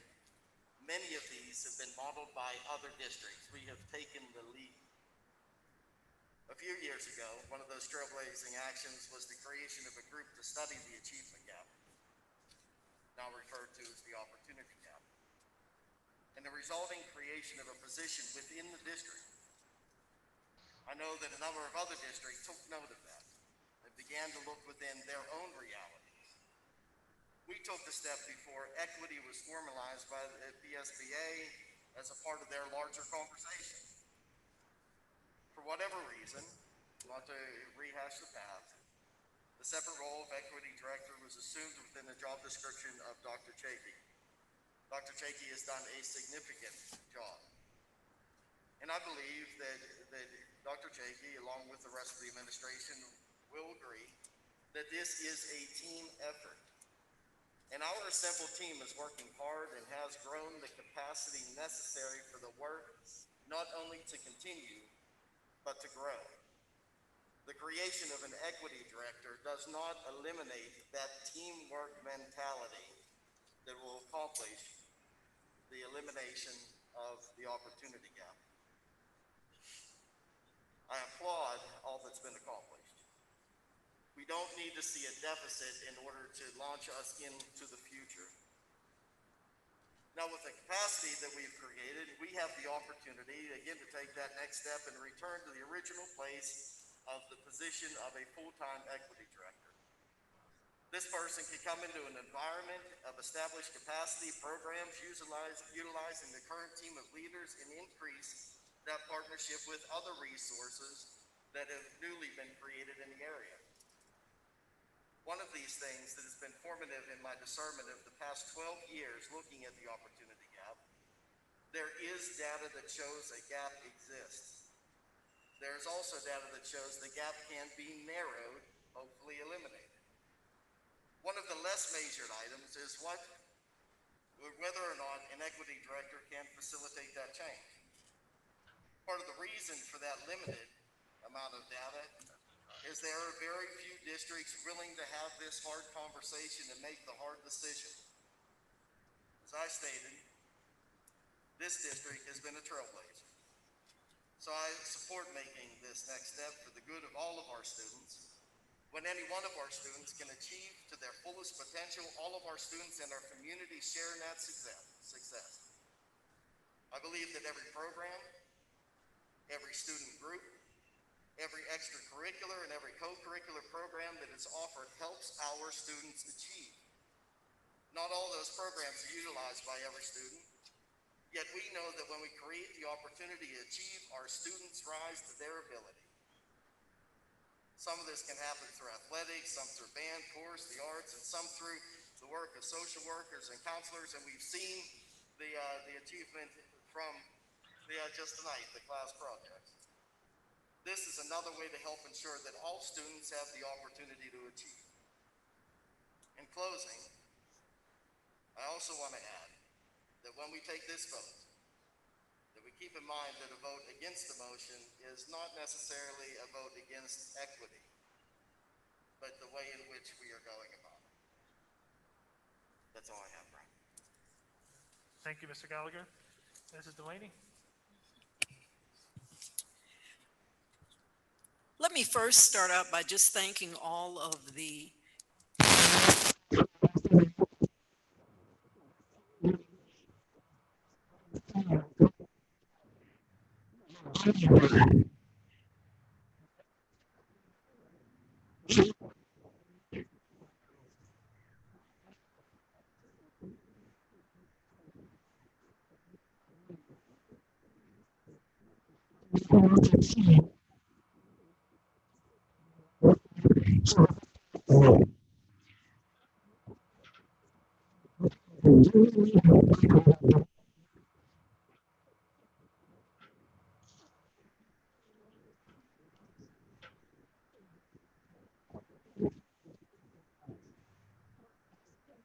Sorry, I can't hear anything.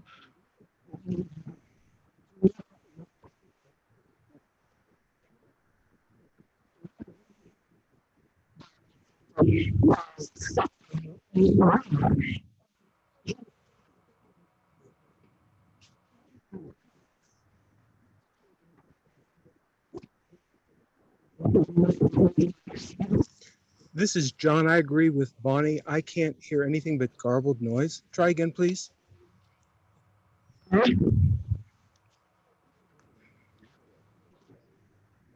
On Zoom, we can't.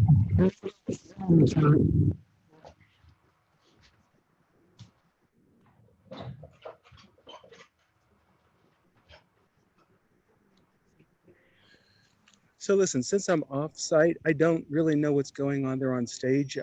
Mrs. Delaney, you might want to just try a different microphone. Maybe that'll solve the problem. Not quite sure.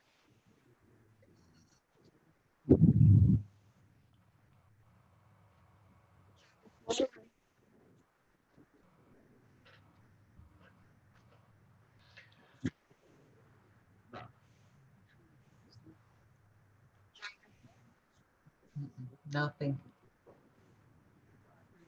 Lost all sound.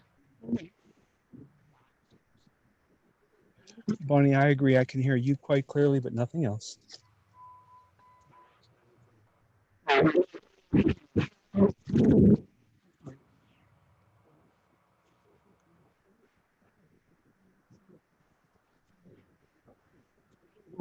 Bennett, who, when I first got on the school board, gave the orientation on equity, inclusion, diversity, what they call the DEI department or committee. She wrote me a few days ago and she had said, "Good morning. We actually have a service for equity director positions in our HR service, and we also have an equity focused director guidance that is currently located. And that's on my PSDA." And she was going to forward some other information to me. But one of the things that she did say in regards to equity position, it's important that an equity director serves as a bridge in the district to coordinate the equity work across departments. It's important that they are empowered and have the resources to do the work for the district and the district to be successful. We believe they are key and a tool for equity, but it's essential that the equity work is shared across the district. Another thing she said, "I do know of fantastic equity directors in Reading, Pennsylvania, State College, Centennial, South Fayette, Allentown, Pittsburgh, and other districts that have been engaged in the work for a while that might be helpful for review of their equity program." And that's one of the things I think where, as someone mentioned when they spoke, words like diversity, equity, inclusion, they seem to become buzzwords and in many cases very negative. And maybe because there's just some misunderstanding, I'm not quite certain why they should be. Because as we said, large corporations have invested time and money into this. We invest time and money into renovations, into sports, into everything. We need to be investing in all of our students achieving, because it only makes our district look better. Gateway is an excellent, there's been no question about that. I don't think anyone would deny that. But if we all are not achieving, then the district itself is not going to achieve. And I think what we're also looking at, when some say there's an achievement gap in double digits, and it is. So we know that the pandemic has not made that any better. That being the case, the obvious double digits have maybe tripled. We don't know and may not know for a number of years, as they have said. But this is very, very concerning. We want our district to excel in achievement and be the excellent district that we know that Gateway can be. What is wrong with wanting to see more teachers of color, more administrators of color, more counselors of color? What is wrong with that? Is there something terribly wrong that I am missing? Maybe because I did not originally come from here and I had teachers who influenced me. All of my teachers did, but particularly when I could look out and relate to them. And this is something that I think many of the parents have said. They know that their kids are able to relate often to a teacher of color. Not that they're not relating to the others, but it just gives them that sense of self-pride. So those are just little things that we're looking at that we want to see. But mostly we want to see achievement across the board at the highest level. How do we do that? That's what we're trying to explore. That's what we're trying to find out. We know it has to start at the local level. And that's often been said, that it needs to start at the preschool level. What do we need to do? How do we approach it? But we cannot just push this can down the road, or whatever that term is. We cannot ignore it. We have to continue to address it. Because if we don't, given so many years, if the gap continues to widen, then Gateway will suffer. Our students will suffer. That's all. Brian. Thank you, Mrs. Delaney. Could I say a few words? Yes, Ms. Lundy. I had the opportunity as prior to becoming a board member many years ago to sit on the committee when it was created with Dr. Shaky. I applaud him and his team for everything that they have done. Sat on that panel with Mr. Houston and Pastor Gallagher. And we couldn't have asked for anything better, but we have to evolve. We have to have an appetite for something deeper. It is not going to go away. It has been a problem for a while. No one here has created it, but we have to address it. If we do not address it now, we will address it at some point in time. And it needs to be dealt with. And we need to do it with a full-time director, not a part-time director whose hands will be tied. We need to work as a team. It does not eliminate anyone. And I'm getting a little emotional about this because I did sit on the team when it was created. And at some point in time, you have to make it better. You have to make it bigger. It's not about us. It's about our community. And when we can show people that our kids can excel equally and be successful and have the opportunities that I had as a Gateway graduate, my kids have had, and make our community more appealing, it helps all of us at the end of the day. At some point in time, our demographics are going to change.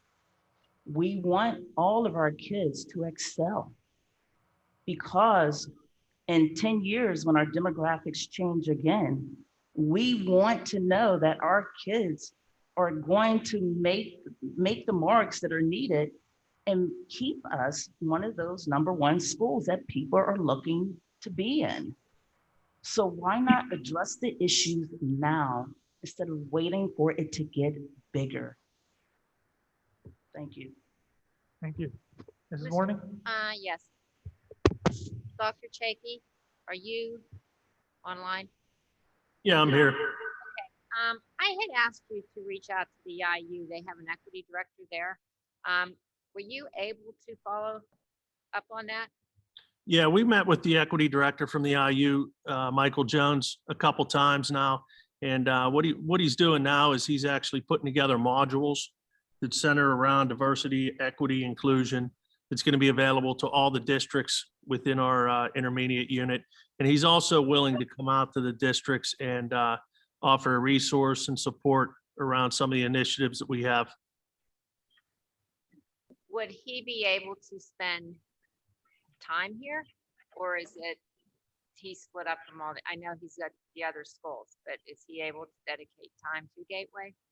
Yeah, I think he would be able to dedicate time to Gateway.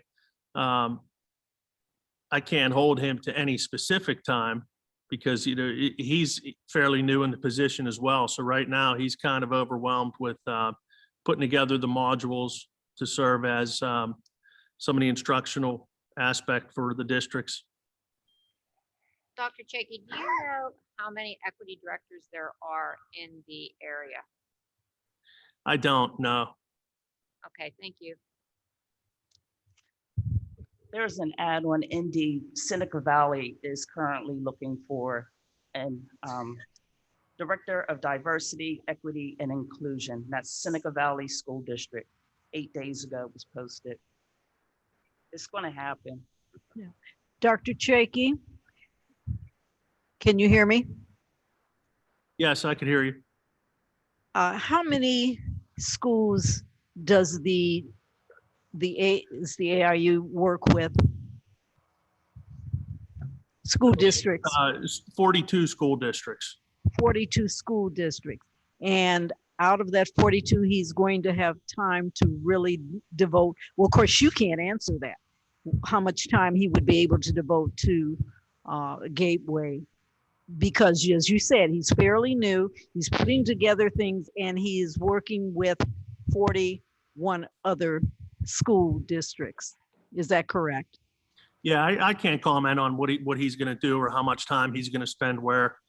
I do know that he's new in the position, but other than that, I don't really know what his responsibilities are at this point. Okay, thank you. Mr. Williams, did you want to say anything? Yeah, if I could, Brian. Okay. I'm not opposed to an equity director. I just think the timing's pretty bad right now. As you know, this is one of those decisions where you're on the school board and, no matter which way you vote, sometimes it's not right. This side of the room's happy, that side of the room's sad. The very next vote, they switch. It was like Chad coming up and supporting the equity director, and then Chad coming up and saying something about the teachers. I think it's, we're in negotiations with the teachers right now, and we're showing them that we have all this extra cash that we could give to an equity director and everything else. And that's why I just think the timing's bad on it. I'd love to have an equity director. I'd love to have smaller class sizes. We used to have a tree out back, had all kinds of cash on it. That tree died. That tree's not here no more. And in years past, that's what we would do. Any problem we had, we would throw money at it. We don't have that choice no more. So I'm just cautious about spending the cash at the timing of it. And sometimes, like everyone said, and everyone has great reasons why we do, or, why not now, et cetera, et cetera. But we are a diverse school. That's why people move here, because once these kids graduate from Gateway, they are entering the real world, okay? And being a diverse school, I think we speak 23 different languages, Mr. Short, Dr. Short, something to that extent. But the sad part is 99% of the time, the children of Gateway get along great. And sometimes I think it's us adults that need the equity directors sometimes.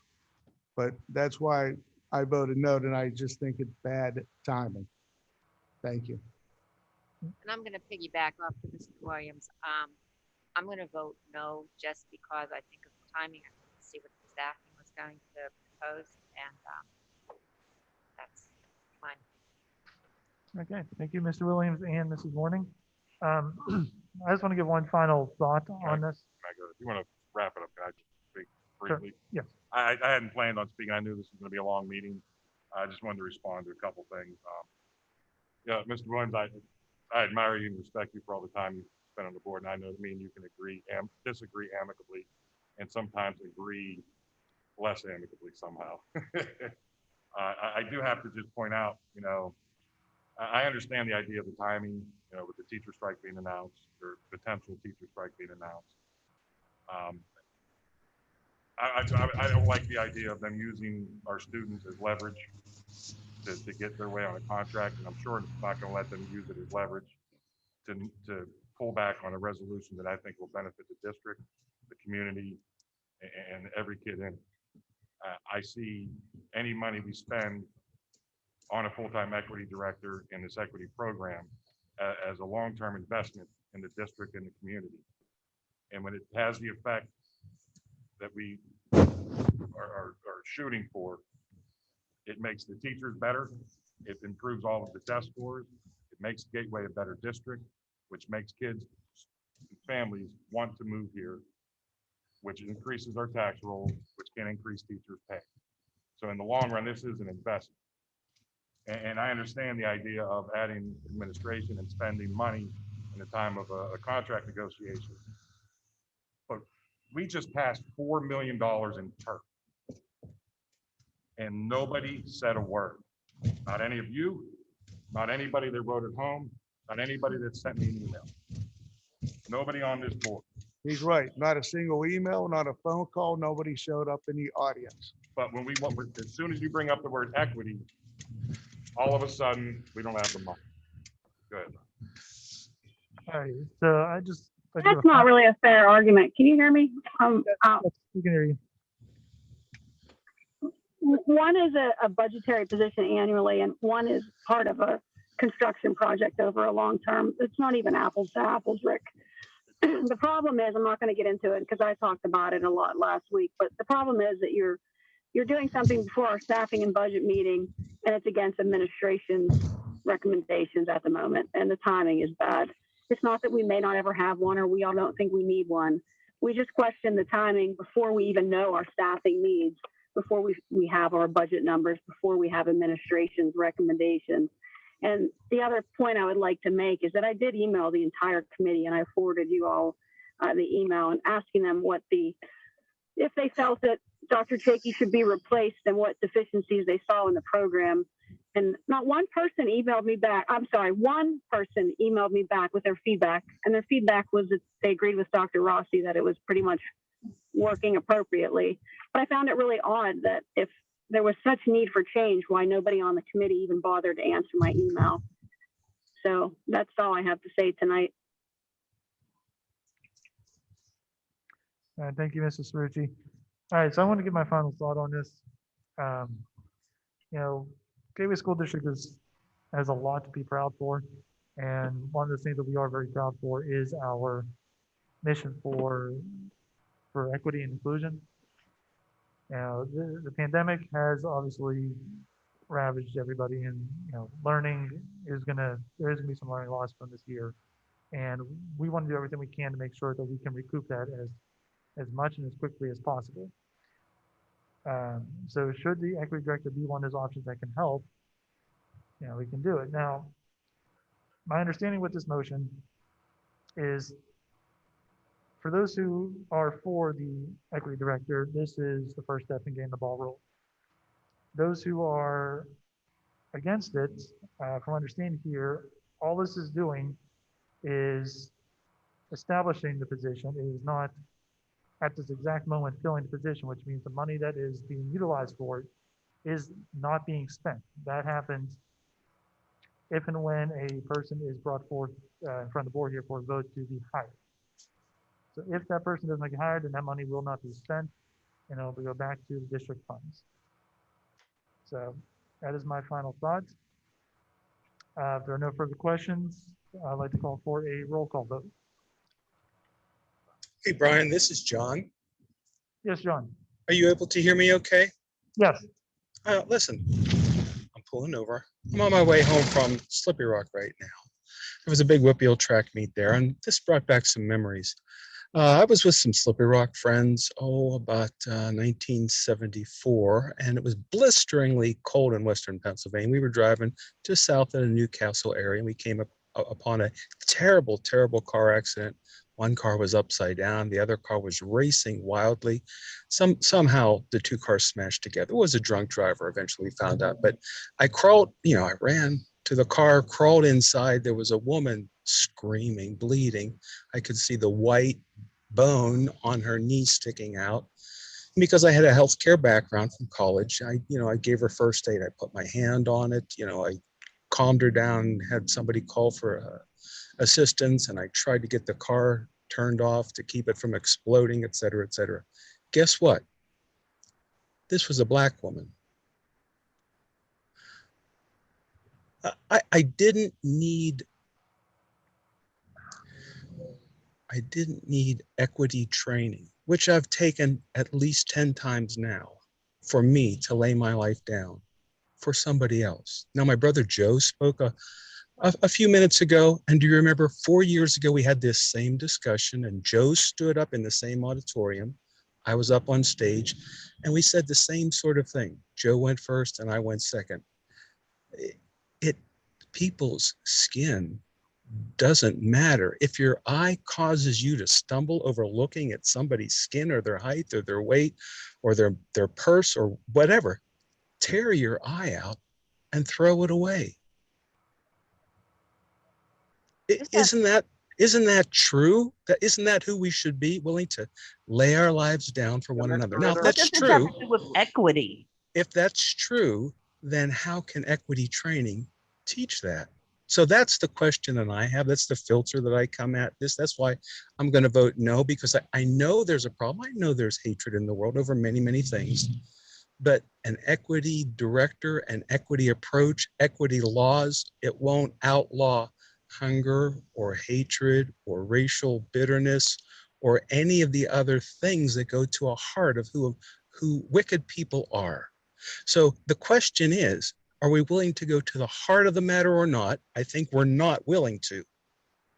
And that's what I said on stage, essentially 4 years ago. I want to get to the heart of the matter, and this is not a way to get to the heart of the matter. And that's why I'm objecting to it. Not that I don't hate racism. Of course, I hate it, but this is not the way to solve it. And so that's why I'm going to vote no. Mr. Ritter, how do you feel we get to the heart of the matter? I won't answer that question right now.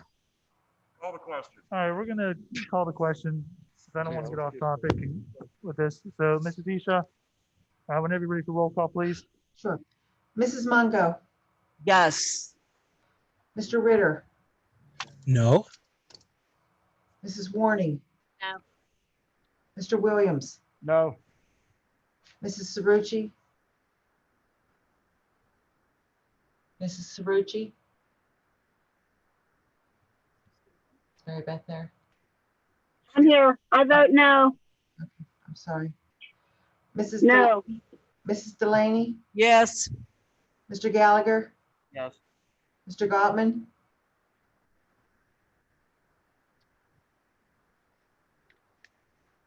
Mr. Gottman, Aye. Mr. McIntyre, Aye. motion carries. All right, we're going on to number 2. This is with Mrs. Warning. Yes. This is just a motion a resolution, I'm sorry, to approve memorandum of understanding with Division of Learning Students Vision Services. We had a speaker last meeting that explained this program that will come into the schools and students that were referred for eye care. Van will come to the school, test them, make glasses for them, and no cost.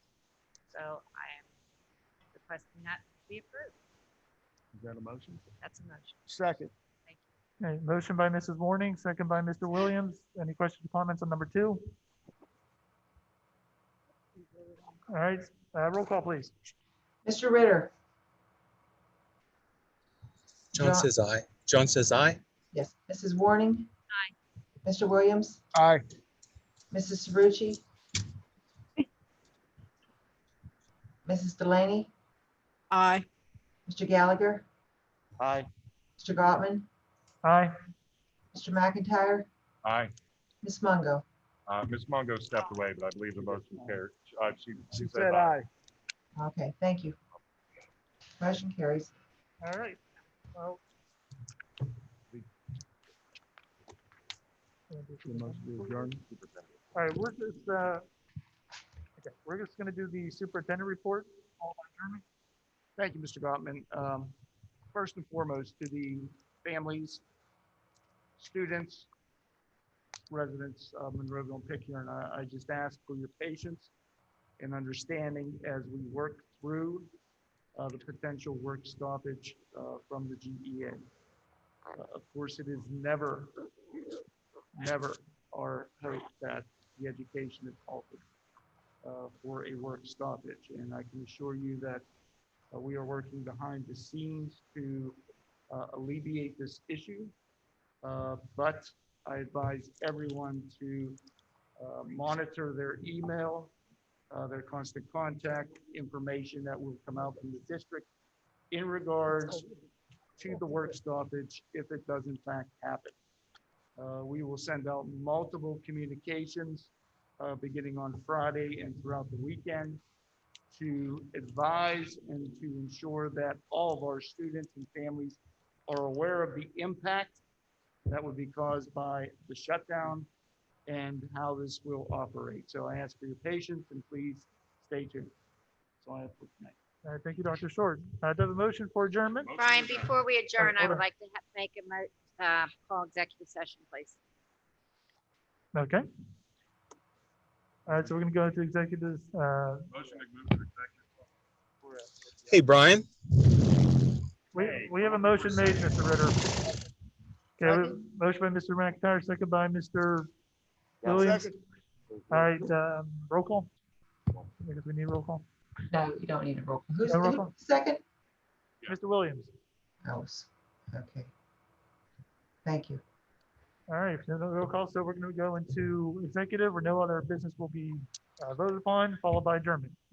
Is there any way that I could join the executive session? Yes, we'll make sure you get the link. Thank you very kindly. I just wanted Mr. Harris and your department again for the nameplates.